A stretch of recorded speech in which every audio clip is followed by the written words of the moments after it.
Assalamualaikum warahmatullahi wabarakatuh. Nyuwun tanggap, apakah orang yang sudah meninggal arwahnya itu bisa melihat orang yang masih hidup? Yang kedua, berkunti masalah syafaat Kanjeng Nabi Muhammad ya. Pun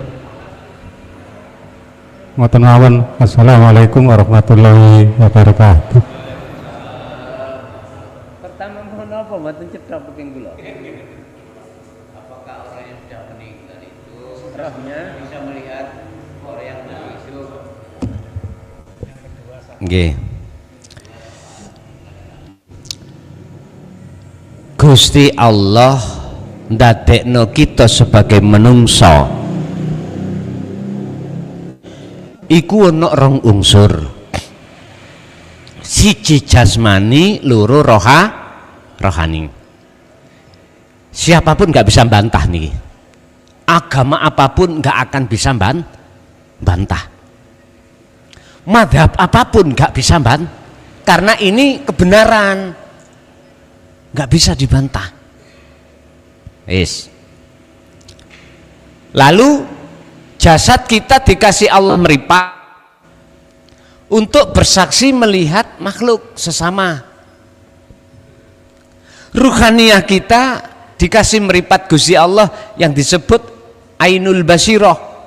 Ini khusus untuk bersaksi pada Allah, tidak selain Allah. Nyun sewu, sebelum kami jawab dari pertanyaannya, orang yang meninggal apakah bisa melihat ruhnya terhadap alam dunia atau alam akhirat? Jawaban kula ngeten, iso ya ora iso. Pelanggarannya di mana? Bagaimana mungkin kula niki akan bisa melihat di depan saya ini ada korean wong kula wuta? Mun saged ta? Sama halnya dengan Ainul Basirah kita. Bagaimana mungkin hati kita akan bisa bersaksi wujudnya Allah? Lawang hati kita itu wuta. Khatamallahu ala qulubihim wa ala sam'ihim wa ala absarihim ghisawatu walahum adzabun adzim. Nek wis mripate ati iku dikunci dening Gusti Allah, ditutup. Udah. Nek wong wuta niku mek situk Pak sing dialami peteng.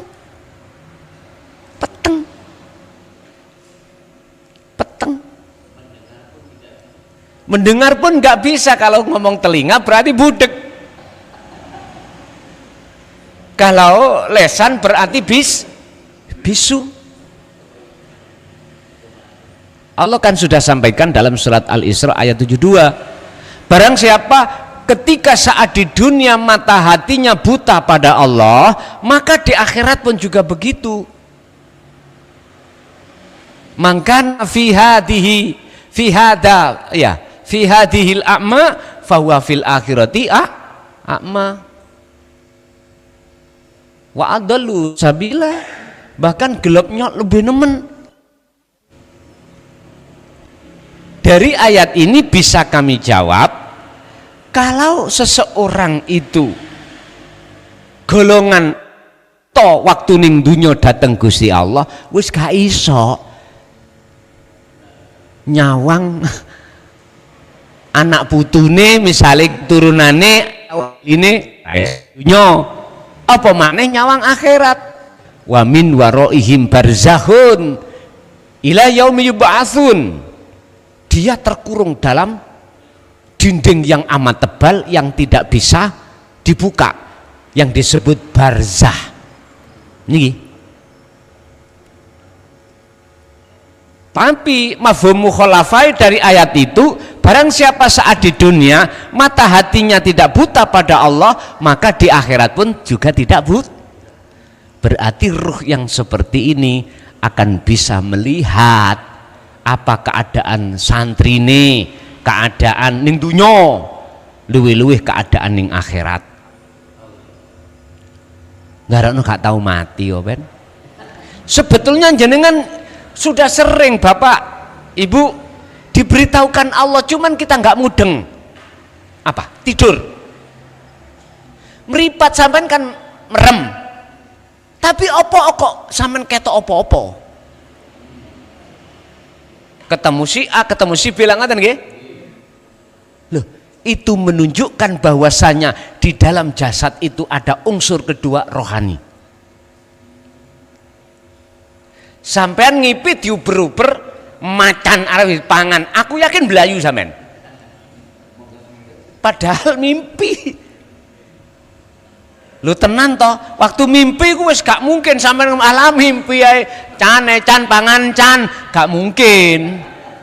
Gak mungkin, Pak. Wong kadang-kadang kita itu lagi dewasa, ya toh? Lagi akil balik, mimpi ketemu pacar. Terus ditangekne Gusti Allah ngene, tawur maneh jare wong Jawa, wali enanune. Cek sambung jare ngono. Tapi kebanyakan kita nggak sadar kalau itu sebetulnya ayat tentang rohaniyah. Jadi jawabannya niku Pak, tergantung ya. Pun yang pertama, kedua tentang syafa'ah. Mungkin bisa dibuka dalam surah Az-Zumar kalau nggak salah. Ayatnya lupa saya. Ngeten. Kul katakan Muhammad, lillahi ku tetep kedue Allah opo asy-syafa'atu, syafaat jami'an kelawan sekabehane. Muhammad katakan syafaat itu milik Allah. Muhammad konteks di sini makhluk Pak ya, makhluk. Yang menghilangkan rasa haus bukan konteksnya air, karena air ini makhluk. Yang bisa adalah hidup yang melimputi lo ini lo genah toh. Sedangkan kita pada waktu dulu didoktrin syafaat itu milik Kanjeng Nabi.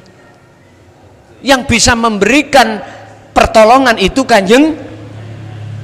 Nggak ada, hati itu nang Allahnya nggak ada.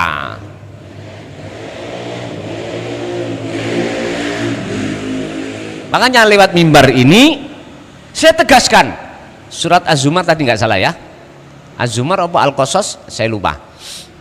Ini mengatakan bahwasanya iman sampai wajib tentang syafaat itu milik. Dalam ayat itu Rasulullah sendiri yang diperintahkan untuk berkata, kul katakan Muhammad, napa Gusti sing kula katakan, lillahi ku tetep kedue Allah apa asy-syafaatu utawi pertolongan jami'an kelawan sekabehane. Lho, semuanya berarti iki mang ya syafaat. Oleh karena Allah seakan-akan meletakkan syafaat terhadap air, sehingga seakan-akan air itu bisa memberikan manfaat. Sama syafaat itu milik Allah, seakan-akan ditaruh datang Kanjeng Nabi Muhammad itu loh Pak, seakan-akan Nabi Muhammad bisa mensyafaati. Makanya tergantung kita memandangnya kemana, bersaksinya kemana. Wonten mriku nek kulon jawab syafaat secara syariat memang makhluk Kanjeng Nabi ya dah, tapi nek secara hakikat yang memiliki adalah Allah. Oke?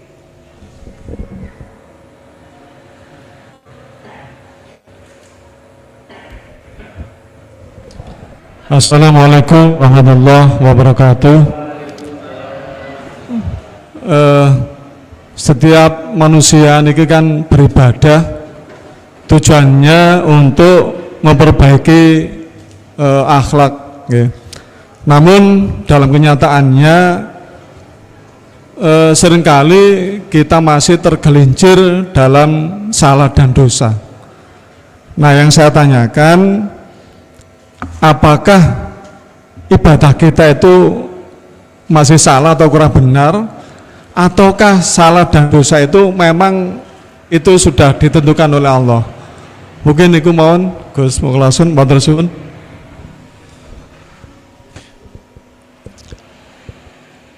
ada seseorang yang tidak mengerti, lalu dia itu melanggar aturan loh ya. Dia nggak ngerti kalau ini larangan. Itu bisakah dikatakan salah? Jawabannya ada dua, Pak. Pertama maklum, kedua salah. Bagaimana? Dikatakan maklum kalau mengertinya saat itu juga sebab dikandani. Ini maklum berarti tidak mengandung dosa. Yang kedua, dikatakan salah. Sebab apa? Dia sudah mengerti nggak boleh kok ya diterjang. Yun sewu, semua diri kita manusia sebagai anak putune Nabi Adam, kita wajib mengalami proses yang pernah dialami oleh baginda Adam. Apa prosesnya? Innalillahi. Nabi Adam asalnya kan surga, boso melanggar, akhirnya duduk ning dunya. Ini proses innalillahi. Kita enak-enak ning kandungan, lah pokok atik menjawab qalu bala syahidna. Akhirnya kita duduk ning dunya. Ngapunten ingkang kathah. Ini bentuk innalillahi, Pak. Tapi sekarang yang terpenting adalah bagaimana kita bisa wa inna ilaihi rajiun. Kembali ke asal kita. Ngapunten ingkang kathah. Inilah butuh proses kita itu. Cara ibaratnya baju, mari tuku anyar, dipakai terus kotor, wangi-wangi ini hilang. Kalau Anda ingin kembali lagi anyar, wangi maneh ya umban. Baru proses pensucian tazkiyatun nufus. Kalau ngomong roh, proses pensucian diri, ilmu, amal, istiqomah, uzlah tadi terjadi. Ibaratnya baju diawujak, dipepe, disetelika, baru mlebu lemari dikasih minyak wangi. Ruh sama. Makanya di dalam surat Az-Zumar ayat 54 kalau nggak salah ya, itu Allah katakan wa anibu ila rabbikum, lekaslah kau kembali pada Tuhanmu, wa aslimu lahu min qabli ayatiyakumul adab, sebelum datangnya kematian. Gampangane mati yo sadurunge tekane mati. Ngoten lho karepe. Matikanlah keakuan kita, iman makhluk ini dimatikan sebelum datangnya kematian, yaitu secara syariat. Sebab jikalau kita tidak mau lekas kembali kepada Allah, ayatnya bagaimana? Summalatun sorun.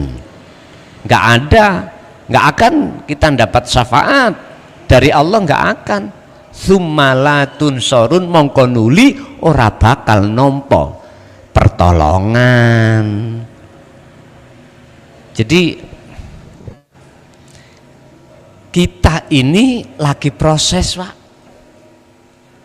Kita nggak usah nyalahno iku kandele, tutupi semene, iku kotoran, nggak usah kita bicara itu. Bagaimana kita melakukan tazkiyatun nufus, pembersihan atas iman-iman di dalam hati selain Allah tadi. Setelah itu berlaku, makalah kita akan masuk dalam satu kebenaran tadi, yaitu mati sejati. Sejatine pati yoniki. Jadi mohon maaf, ukuran dikatakan salah atau tidak itu melihat kondisinya bagaimana.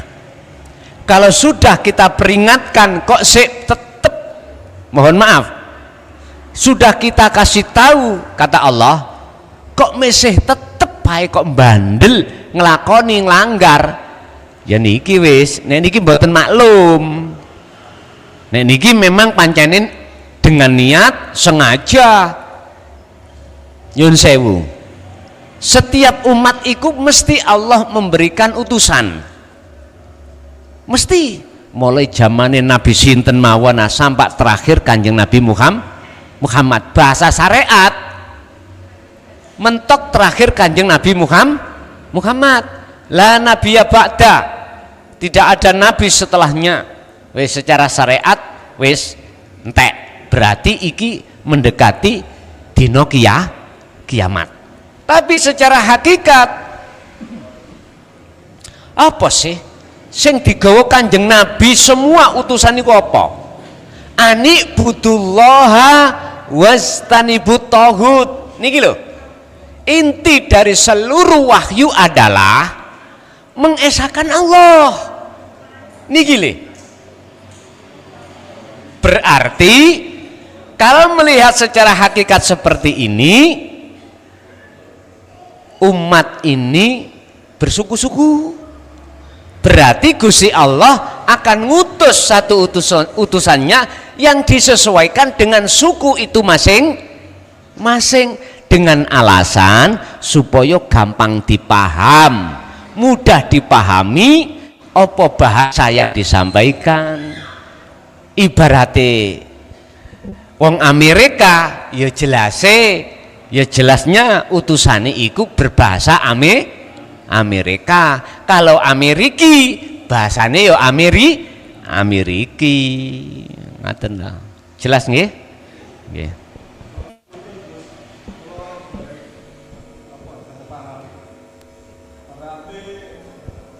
Salah dan dosa itu Salah apa? berarti salah dan dosa kita itu apakah memang itu sudah ditentukan oleh Allah ataukah Gini. kita bisa Ini. padahal sanjangan kita manusia kan nggak bisa apa-apa, yang menggerakkan kita itu kan Allah. Nah ini mohon penjelasan Ibun. Kantun kita memandang dari kacamata mana? Kalau kacamata syariat mesti mengaitkan usaha ikhtiar kita. Kalau kita memandang kacamata hakikat, semua karena Allah, sudah ditetapkan oleh Allah. Lu kalau begitu, misalnya yang ini ya, wis aku tak laku maksiat wis ketetapane, setan delok hatimu iku nanti. Kalau hati kita itu, mohon maaf, sudah kefanaan selain Allah, sah. Mengapa saya katakan sah dan saya katakan tidak salah? Bagaimana makhluk yang sudah fana kita katakan salah?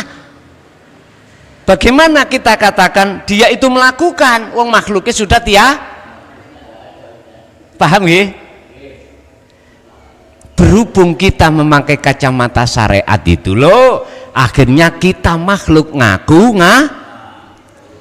letak pengakuan ngaku-ngaku inilah Bapak Ibu yang menjadikan munculnya satu persoalan. Ingat, Gusti Allah itu la syarikalah, tidak berserikat dengan apapun dalam hal melakukan apapun. Berhubung kita memandangnya saking kacamata syariat, muncul makhluk. Wis akhirnya apa? Khilaf, persulayan, tidak menjadi umatan wahidah. Berarti mitul kacamata ya disebabkan karena manusia.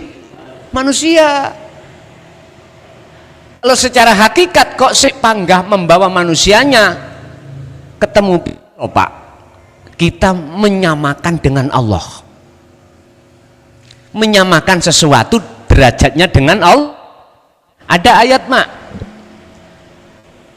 ada ayat surat apa saya lupa, nanti dicari. Jikalau itu baik datangnya dari Allah, jikalau jelek dari nafsumu sendiri, berarti ada penguasa ganda. Nih piturut hukum hakikat mboten angsal. Tapi nek menurut bahasa syariat mboten napa-napa, karena memang mandange loro. Sebab anane kita, adanya kita makhluk asalnya tidak ada, ikut diadakan oleh yang ada. Akhirnya kita merasa ada. Kalau kita sudah merasa ada, sampai kapanpun Anda tidak akan pernah tahu siapa sebetulnya yang ada. Dijekno tentang sifat wajib Allah, wujud kita mbak. Kok pertama wujud sifat nafsih wajib Allah, lawan katane Adam tidak wujud, iku dadi sifate wajib menungso. Mboten saged dong, mboten saged. Dadi niku Pak, niku wau melihat kacamata mana. Karena kita itu secara syariat ada bebani, ada terbebankan tentang masalah ikhtiar dan usaha. Berarti tatkala kita kecemplung rokok, ya memang karena perilaku kita sendiri. Kalau kita masuk surga karena pertolongan Allah, iku syariate ngoten. Hakikate wong nek hakikat iku apa to Pak? Sudah kefanaan selain Allah, murni sudah. Tapi angel lho niki, ngomong gampang. Coba ayo dipraktek nih.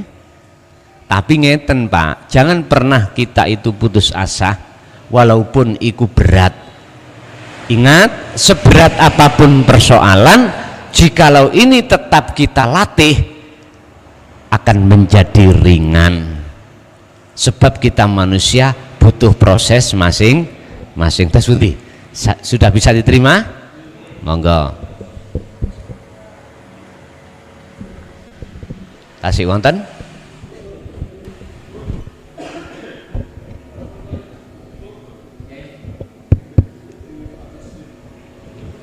Assalamualaikum warahmatullahi wabarakatuh.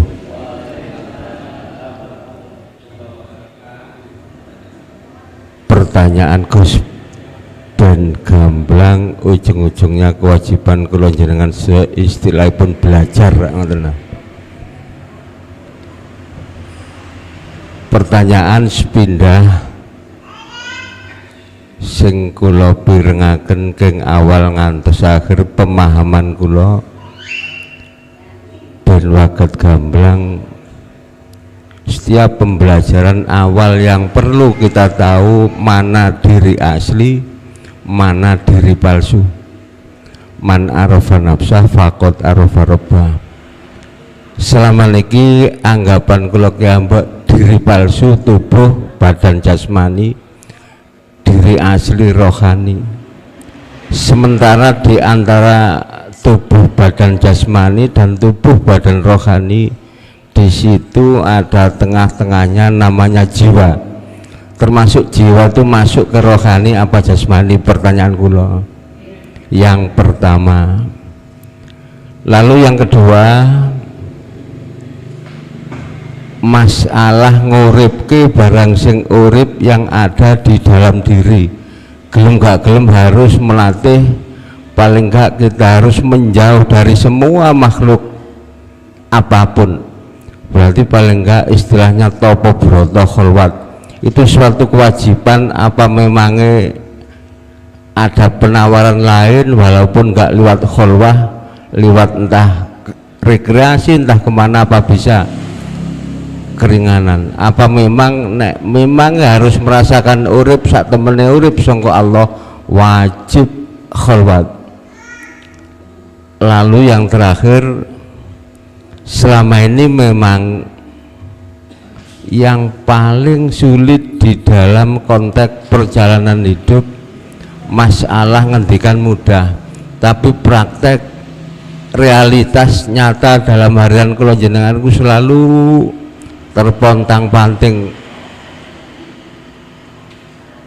Masalah napa sing jelas memangnya masalah apapun hati Baitul Muharram apapun jono barang sing masuk selain Allah. Tapi fakta setiap hari kita masuk di wilayah Allah. untuk sementara ngaten ingkang waket kula pertanyakan, mudah-mudahan dari jawaban jenengan waket gamblang untuk mempermudah jalan kami untuk astu nuju datang Allah Subhanahu wa taala.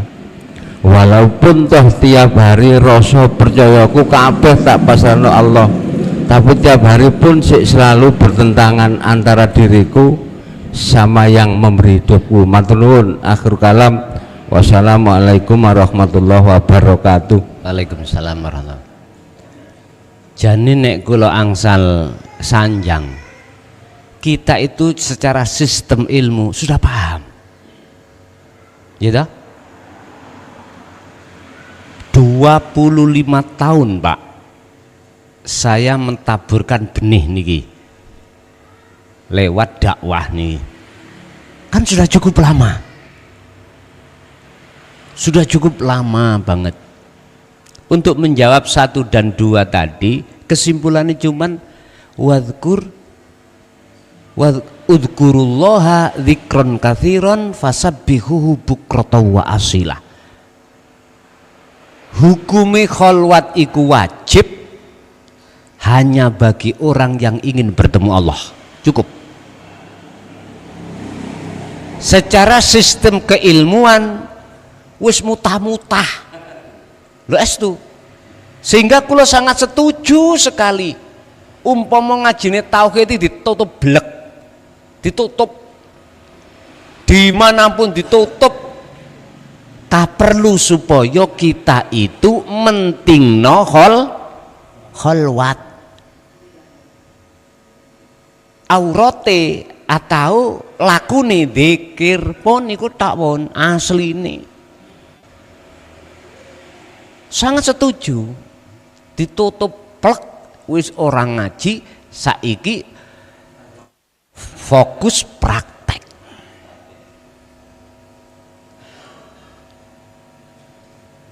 Sebab ngene, ngilmu niki tidak akan pernah bermanfaat, ora ono guna lan manfaate tatkala kita mung paham saja.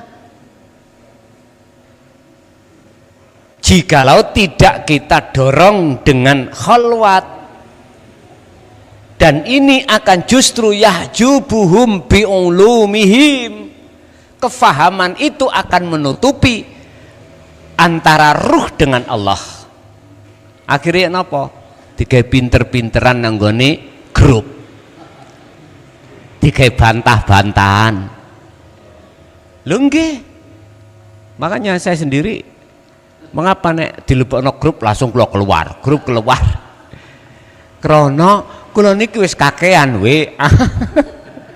Wis mboten sempat sing WA pribadi mawon mboten sempat jawab. Lho estu. Dzikron katsiran, dikon ngekehno kholwat lewat dzikir niki. Fasabbihuhu bukratan wa asila, kudu fokus bebersih diri. Pun ngaten niki. Makanya umpama kompak ya, wong sak Indonesia kompak, Gus ngajine prei sekarang fokus kholwat, senang matur suwun, sip. Lu kholwate lu sampean isok qiyamah wa qu'udan wa ala junubihim, diluwunggarne Allah, gak iso ambek ngadeg, lungguh, gak iso ambek lungguh, ambek berbaring. Surat Ali Imran ayat 191. Longgar.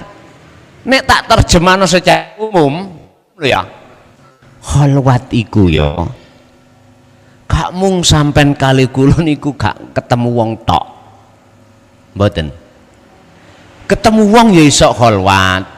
Karena di tempat sepi maupun di tempat rame ning kuno ya ana Gusti Allah.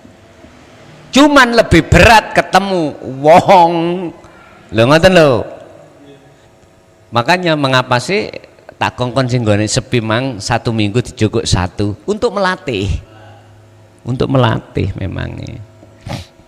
Nggih, Bapak Ibu. Jadi kula mung pesen mek ngeten tok. Mumpung kula durung bongko ya. Kita ditunggu kematian.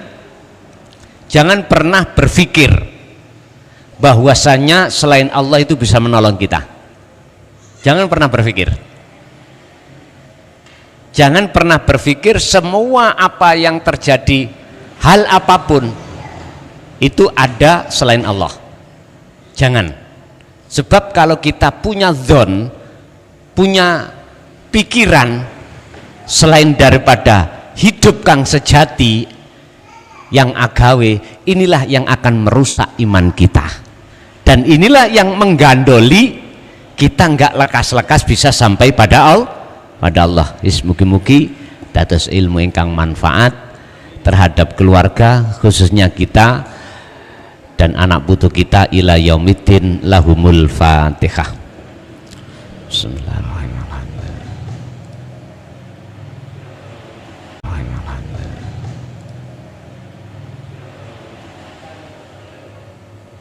Akhirul kalam. Assalamualaikum warahmatullahi wabarakatuh.